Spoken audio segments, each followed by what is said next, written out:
When it comes to my eyebrows, I only trust Classy Eyebrows. I'm a real client of these two directors of Classy Eyebrows. And before we begin, welcome back to another podcast. We are Taxmart Cafe Casey, and I'm Jen. I'm Odwin. I'm Rizal. And I'm Ace. And we have Michelle and Anne. And just a quick disclaimer. Just a quick disclaimer. This is not financial advice. We are not financial advisors. Always seek your professionals and your accountants. Thank you. Thank you for giving your time to us. Yes. Thank you for the invite, Jen. Odi. Such a privilege to be invited in your podcast. Darling, what can you say? By the way, my name is Mary Ann. I'm the director and artist of Classy Eyebrows. And my wife, Michelle. Yeah, my name's Michelle. I'm one of the directors as well. I'm no artist, don't worry. I won't do that. She won't even do hers. No, I deal with the compliance side, especially with infection control. Paperwork. And then paperwork as well. So I'm more of the brain, my wife's the heart, and then the hands. Wow. Oh, that's a good team.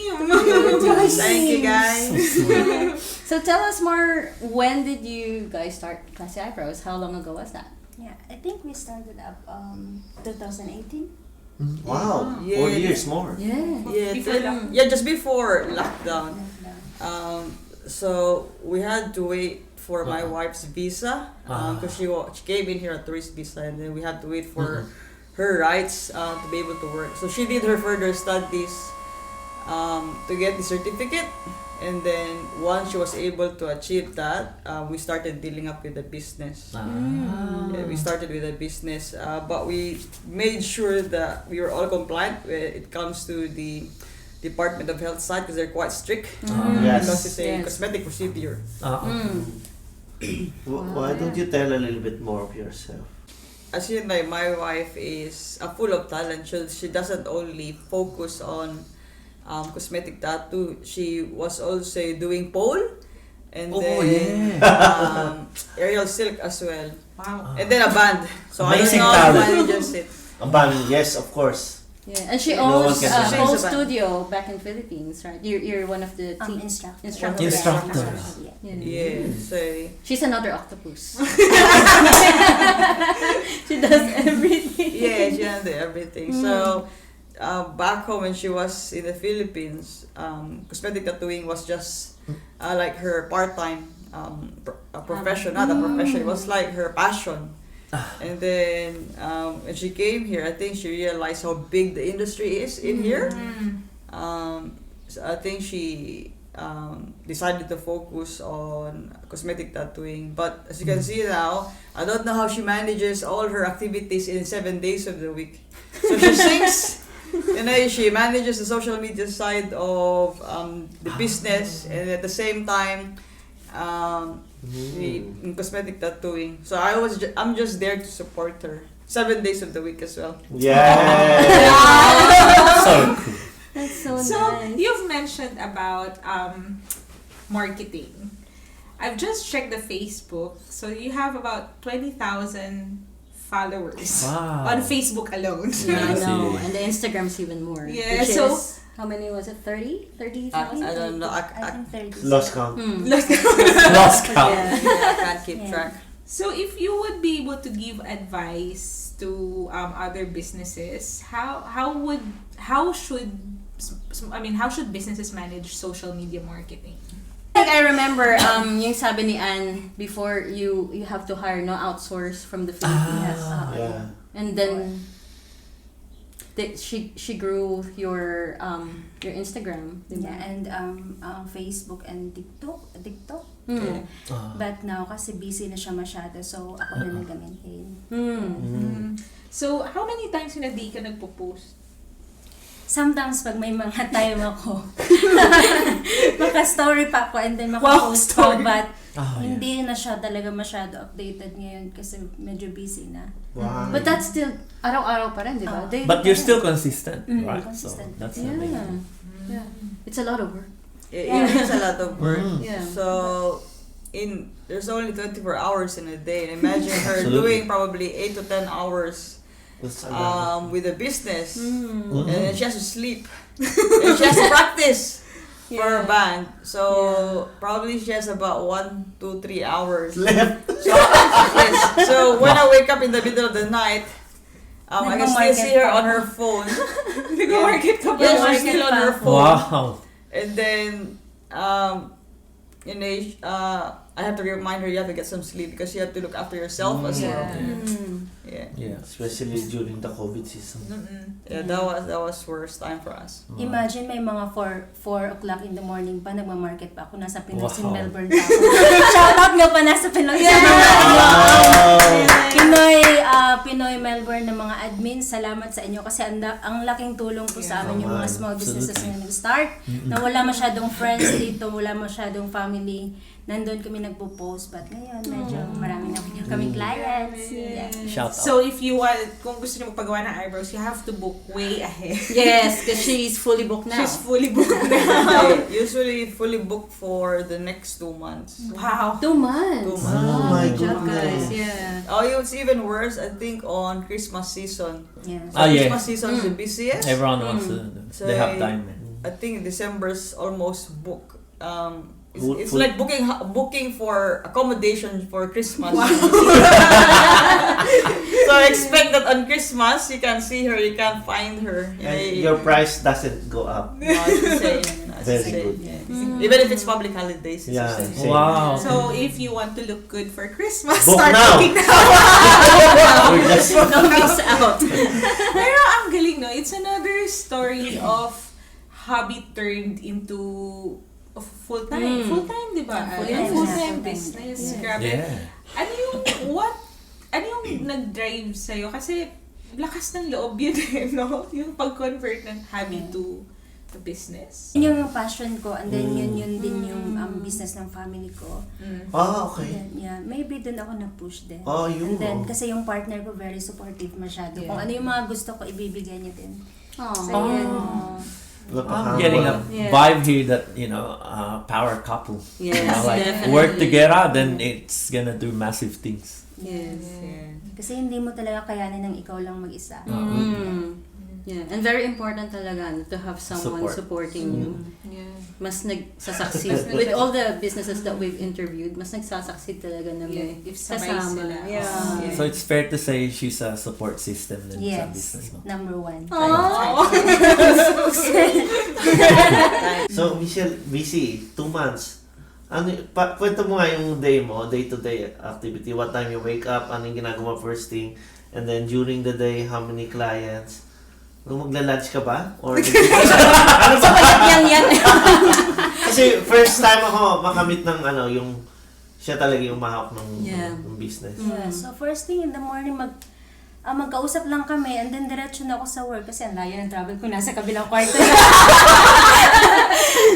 Nasa kabilang yung master's bedroom namin kasi ginawa ko na naming studio. So, Nice. diretso na siya, tuloy-tuloy. Minsan kasi medyo straight yung work ko kasi pagka mga group sila, 6 to 8 ka-clients, yun. So, tuloy-tuloy siya. Minsan nakakalimutan ko na din kumain. Yeah. 68 clients. Oo, tuloy-tuloy. But gonna make sure ko naman na makakain pa din. Yeah, that's the idea. And then, meron ako mga sulat. Yun sa mga tumbler ko, yun sa baunan ko, ilalagay niya doon, lalagyan niya ng mga, kainin mo ito. Ganyan yan siya. Aw. Some Grabe. notes. Very good. Kasi sa kabisi mo, makalimutan mo na. Yeah, talaga. oo. Yeah. Yeah. Hindi ako familiar sa lahat ng products mo. Baka pwede mo i-explain. Meron kaming microblading, ombre brows, combination brows, lip tattoo, and then eyelash extensions and mga eyelash lift, brow lamination, anything na cosmetic tattooing. But, yeah. So, Yung bro ba pwede sa lalaki yun? Tas Yeah, bro? yes. meron And eyebrows. meron akong mga clients na nagpapa-eyebrows, meron din mga lalaki na nagpapa-lip tattoo. Oh. Yes. so hindi kami natatakot yung Chen tumanda. Oo. Kasi we're gonna... We have a strong team. We have a strong team behind us. Ano yung pinaka best seller mo?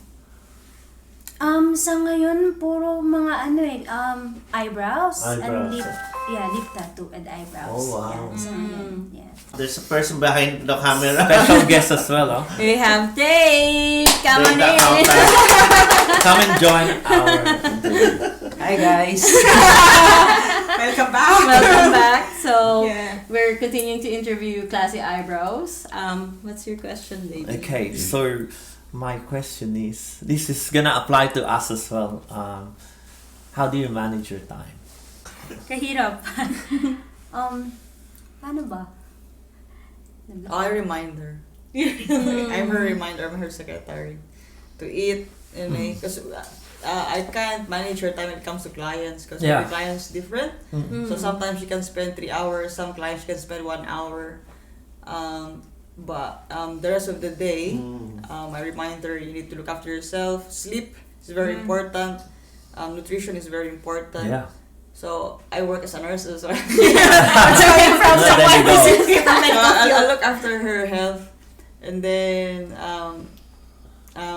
apart from health and then nutrition, I always remind her to keep the balance in life, with friends, and then the business, and then family as well. Yes. Yeah, so in 7 days of the week, usually she does her business between 5 to 6 days. So usually on day 7, which is Sunday, we usually spend the day to go to church and then keep hold the Sabbath day.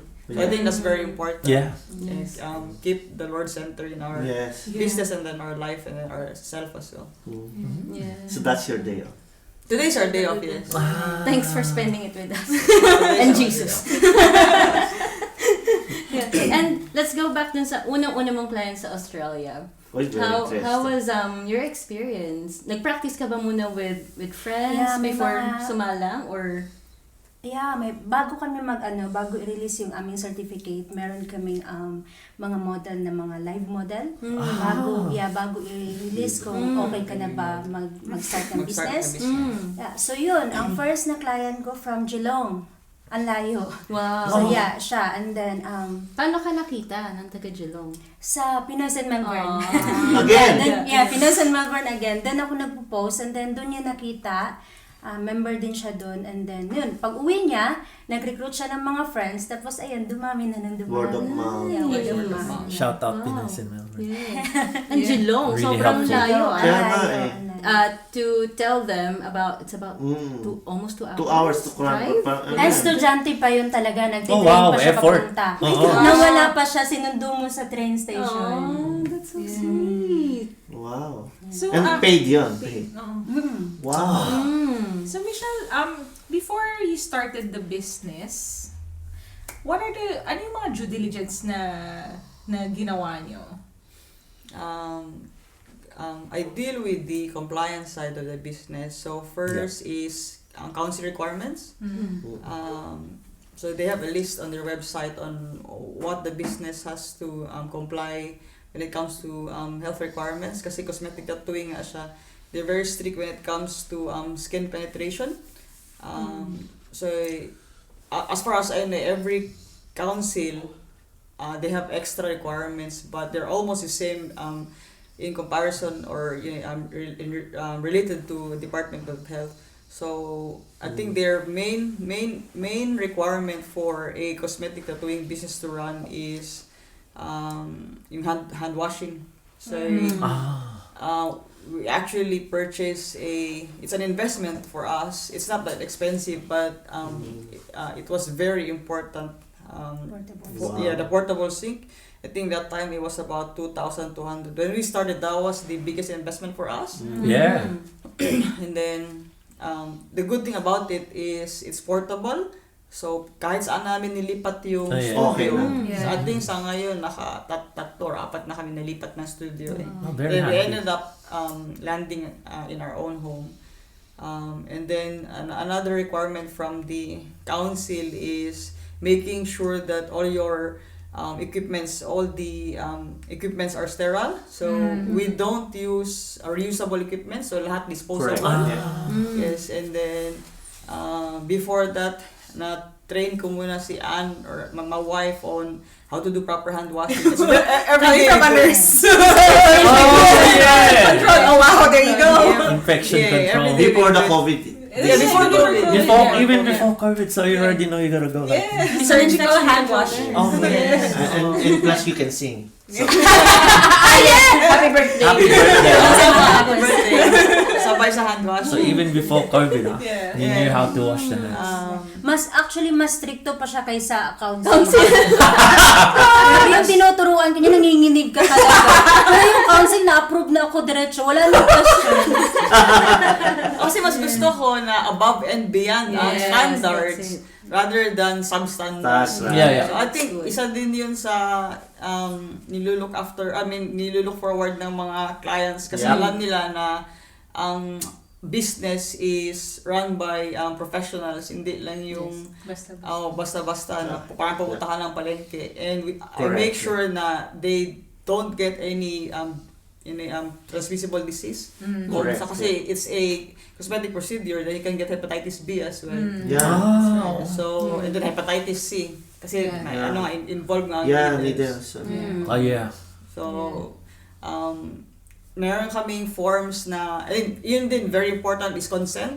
Like any skin penetration or any procedure, kailangan mo ng consent. So, to avoid litigation, we make sure na meron silang not just verbal consent, we make sure So that they they have sign. signed consent. Yeah, they sign. They have It's signed electronic. They're It's very electronic, yes. Grabe. organized. Before we use paperwork, Didn't even realize. but then I'm very earth friendly. So I got to develop paperwork. So ngayon sinesend lang namin via text message or via link or via email, and then they just click on the link and then ayun nandun ang consent. And then acceptable naman siya.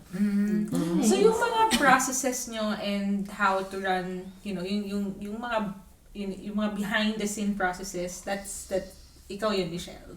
Okay. Yeah. Yes. Siya ang sa marketing side, and then sa akin sa ATO side, and then Admin side. Operations. admin side, Yung operations, yes. Yes. So is that where you're coming now, Dave? What's your question What for? do you do? So usually for small businesses, one of the challenges is, as always, to start the business, have it established, also deal with the legalities. I do know na you already process everything and all those things. And question is, una, how do you manage na pagsabayin yun with your current work? Yeah. Yes. Good question. With regards to the admin side, everything is electronic. So we use Zero. Oh, nice. Yeah, we use Zero. That's a nice one. I myself, I'm obedient kumbaga pagdating sa ATO kasi ayoko habulin ng Yeah. culture. So I always remind my wife, we need to do the right thing kasi it's not like we are in the Philippines. You can get away with tax in the Philippines. But here, ATO will always be like a watchdog. Yeah. Yeah. So we actually hire professionals. Merong naglo-look after in setting up the business. But now, when it comes to tax return, we found you. Thank you, guys. We haven't launched yet because of time. Thank you for trusting. Yeah, In so we advance. have In 2 advance. years due for lodgement. But we already informed ATO that we're gonna be a bit behind. Because even myself, I'm a bit behind with Individual. with my individual tax return. I just lodged our tax return for last year, but this year we're due plus the business as well. It's hard actually to juggle. Oh. It's like returning 3 tax returns. Yes. Oh, yeah. So one for Oh. my wife, one for me, and then for the business. Mm. And then the heavier side is the business. Yeah. Kasi it's more meticulous. Emphasizes the importance of accountants. Yeah. So we always hire professionals. Yeah. Yeah. Now I know there's always a cost of hiring professionals. And I think a lot of small businesses, the mindset is I'll wait till the business becomes a bit bigger, or if there's a little bit more profit, then that's the time I'll hire. Otherwise, now I'll just DIY everything. So is that something? Did you DIY from At the nung start? at the start, or straight away you already hired professionals, you set up your zero? We actually learned our lesson because we started doing it ourselves, but we were a bit innocent during that time because we were running the business sole trader. So when COVID hit, I think everyone got affected. Yeah. All Yeah. business, whether they're big or small. Correct. So we didn't know that companies actually receive benefits from the government. That's right. Yeah. So on our first or second year of running the business, we were running as a sole trader, and then we expected to receive benefits from the government, support from the government. However, 2020 we didn't receive any because I think the business was named under Anne, and during that time, her visa wasn't 801 yet or 820, so her visa was a bit vague that time. So we sought help from professionals, and during that time she advised us that maybe this time you should run the business as a company. We set up the company last 2021 because we started as a sole trader, and during that time I think you knew that during pandemic most of the small and big businesses were hit. So during that time the business was quiet, and then we sought help from professionals, and then their advice was to shift the company or change the company from being sole trader to company. So since then, for the whole year of 2021, I think during the early months of 2022, we were able to receive benefits from or support from the government. So despite the months that the business was shut, I think for half of the year of 2021, as you all know, all businesses were quiet, whether it's food industry or whatever industry it was, lahat shut down, and then walang pumapasok na pera. So good thing is andyan yung support ng government, and then nakatulog lang kami. Hindi na namin minori whether how can we pay for the rent, how can we pay for marketing, how can we pay for the website, pati ang mga other things, kasi hindi lang naman tao yung binabayaran mo, and the cost of running the business itself is more expensive than the materials that you spend for the procedure. So the good thing is we hired professionals, and then they know what to do, so we just entrusted them our company, kayo na bahala, and the cost was maybe for some people it's big, but the cost was small to save us and our marriage. So That's it. They save us from headache and our marriage. So that's why I always advise my friends who are planning to start a business. What do we do? It's so expensive. Well, let's say the cost is $350. What's $350 if the value of it is saving yourself and then your marriage and then sleep? So health as well. Yeah. So ayun, $350 is nothing if the equivalent of it is your marriage and then your health. And plus the peace And of your mind. time. Yes, Yeah, peace of time. time Very and good. peace Very of good. mind. Yeah, time is money. Yeah.